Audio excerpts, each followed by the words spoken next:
Final game of the season from Allegiant Stadium in Vegas. It's Justin Herbert. It's Derek Carr. The stakes are understood. It's 3-0 early. Vegas make it 10-0. What a weapon Hunter Renfrow has become. Touchdown in his third consecutive game. It's 10-0. Next Chargers possession. We know that they're an aggressive bunch. 4th and 2. Get within 7? No. Let's go for it. Jalen Guyton from Herbert is beside you not pleased. Then it's Austin Ekeler patiently waiting, running through a tackler, and then play that air guitar. Chargers within 3. Herbert, Ekeler puts on the brakes, gets to the end zone again. Family's going nuts, and the Chargers have scored 14 straight. Ensuing drive, it's 3rd and 23. Jalen Richard. And just pick up some yards and let's punt. Or get right up there close to the line to gain.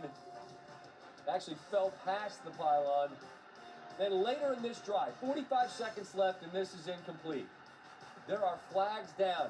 Chris Harris Jr., yeah, that's PI, but man, where the pass landed, if you're a Charger fan, you're saying that's a tough call because it all but guarantees this. A touchdown from Josh Jacobs.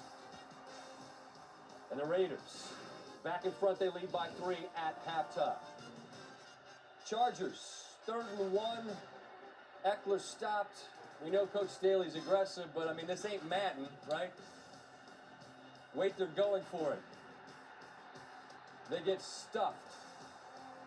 But the Raiders would get only a field goal. So it was a dice roll in Vegas, but it only cost them 3.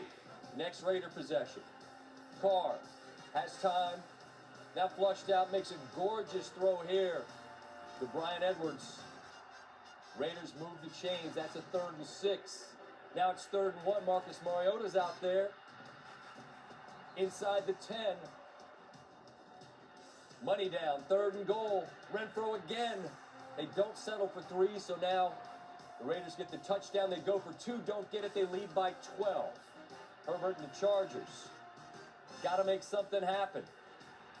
Instead, Herbert's picked by Casey Hayward Jr. Max Crosby, who was an absolute monster, applied the pressure. Raiders make it a 15-point game. About 5 minutes to go. That's a 4th down. Mike Williams on his knees. Not touched down. Initially ruled short. The Chargers challenge a spot. They get the 1st down. Now it's 4th and 21. Herbert, a missile to the end zone. Josh Palmer, touchdown. Chargers go for 2. Can they make it a 7-point game? Herbert extends the play, then finds Ekeler. It's 29-22. Now Carr. The ball is out. The Chargers are about to get it inside the 20. Instead, somehow, after Bosa knocks it loose, Justin Jones has his hands on it, but is not able to keep it. So the Raiders punt. And now here come the Chargers on 4th down. Raiders gave up 68.2% of the 4th downs that they faced this year, worse than the NFL. There's a 4th down. They get it. It's 4th and 10 again.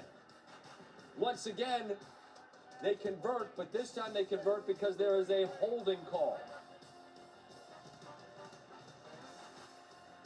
4th and 10 again. There's Mike Williams. They're running out of time. Herbert to the sideline. Does Jalen Guyton have the ball? They say no on the field. They take a look and say, actually, yes. 5 seconds on the clock and 5 seconds in their season. Not quite yet. A touchdown to Williams. I was sure they'd go for 2.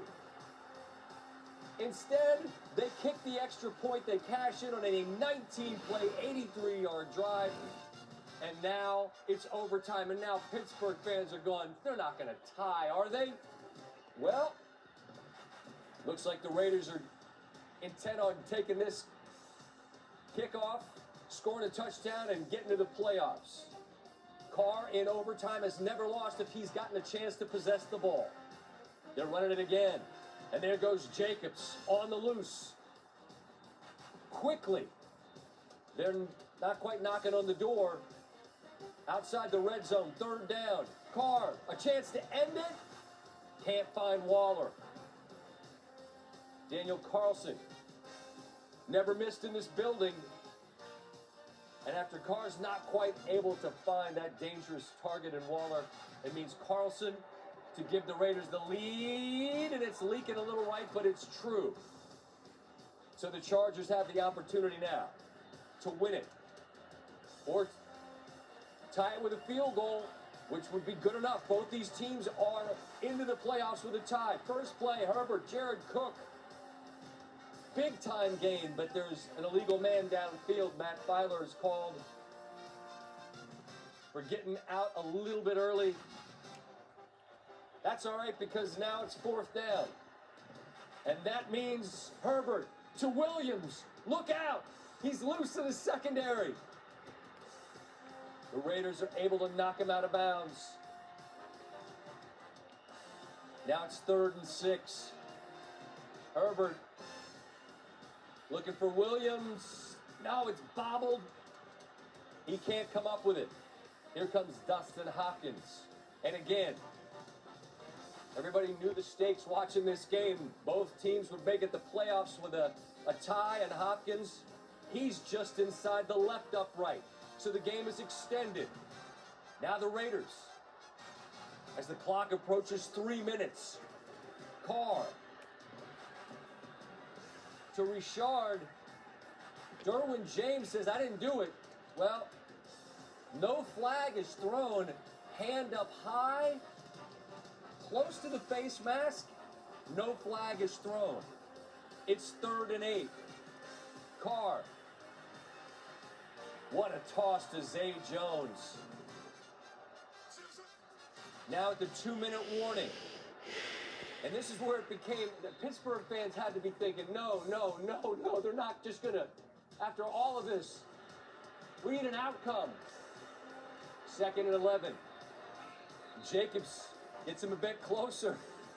Take the tie. Steelers fans are saying no tie. After they pick up some yardage that gets Carlson closer from 47, they'll kick it and send their rivals from LA home. Pittsburgh is in. The Raiders are in. And what other way could this regular season end for the Raiders? So many storylines throughout. One of them, the work of Rich Bisaccia taking over for Gruden, getting into the playoffs. The first coach since Wally Lem, the 1961 Oilers, led a team to the playoffs despite not being the coach week 1. Speaking of week 1, you remember that insane overtime victory over the Ravens on a Monday night, which started the Raiders season? In the final analysis, it's almost forgotten among the highs they've enjoyed and the lows they've endured. They lost 48-9 in Kansas City less than a month ago, and nobody thought they were going to be a playoff team. It is a testament to everyone in the organization that somehow they are. Keep in mind that all the teams they beat after that Arrowhead debacle, Cleveland and Indianapolis on the road, as well as Denver and finally the Chargers at home, were all in the playoff picture when they played.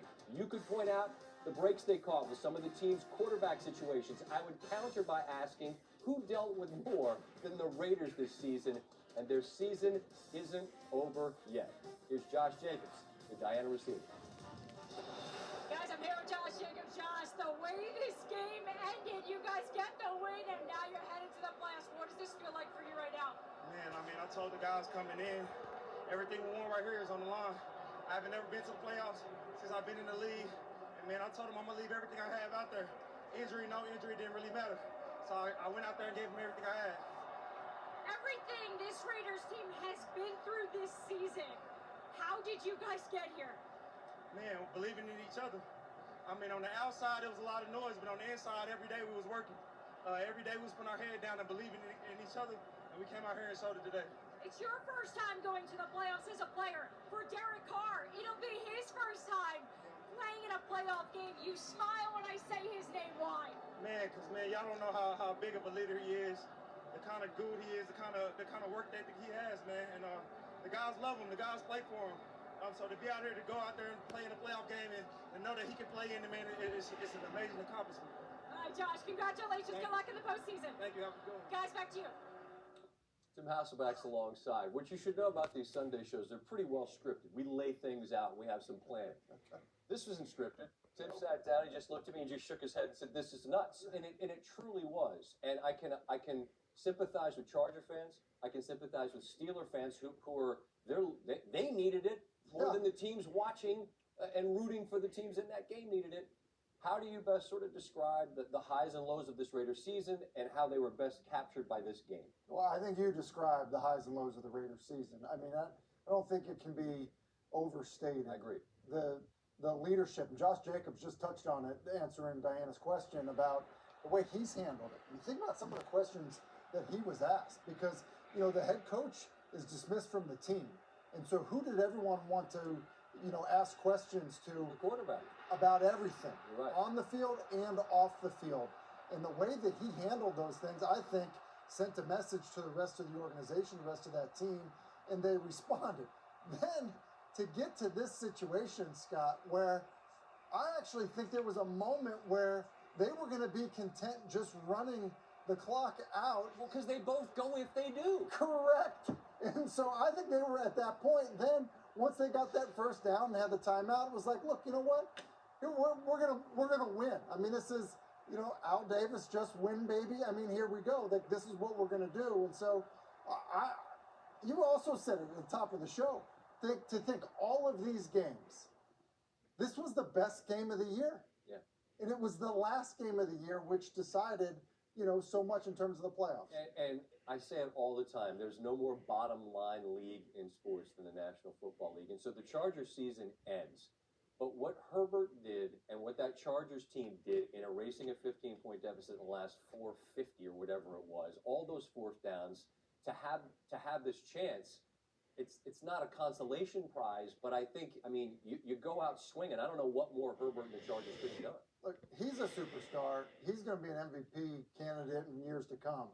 Question ends up being, though, and you talked about this in the highlight, going for it on fourth down when you're backed up. You're right, it isn't Madden. So you start to think about some of the things that they did, taking the timeout late in the game, maybe with a lack of awareness of what's going on. Yeah. I do think that probably need to look at some of the things that Brandon Staley did in this football game. And maybe what he didn't do. I mean, you have the Raider team as gassed as they're likely to be.